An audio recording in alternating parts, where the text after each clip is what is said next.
నమస్తే మిత్రులారా, నేను మీ శ్రీనివాస్ చౌహాన్ అడ్వకేట్. మిత్రులారా, చెక్ ఇచ్చిన వ్యక్తి ఐపీ పిటిషన్, ఇన్సాల్వెన్సీ పిటిషన్ నన్ను దివాలాదారుగా ప్రకటించమని న్యాయస్థానంలో కేసు ఫైల్ చేసుకున్నాడు. ఇప్పుడు నేను చెక్కు బౌన్స్ కేసు ఫైల్ చేయవచ్చా?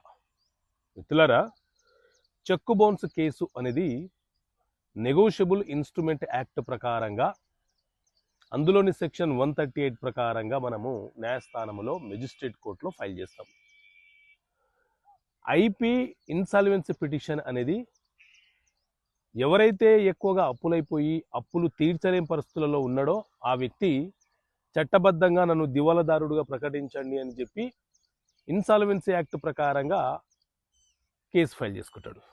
సో అందులోని సెక్షన్, ఇన్సాల్వెన్సీ యాక్ట్లోని సెక్షన్ 10 సబ్సెక్షన్ 1 ప్రకారంగా అతను కేసు ఫైల్ చేసుకుంటాడు.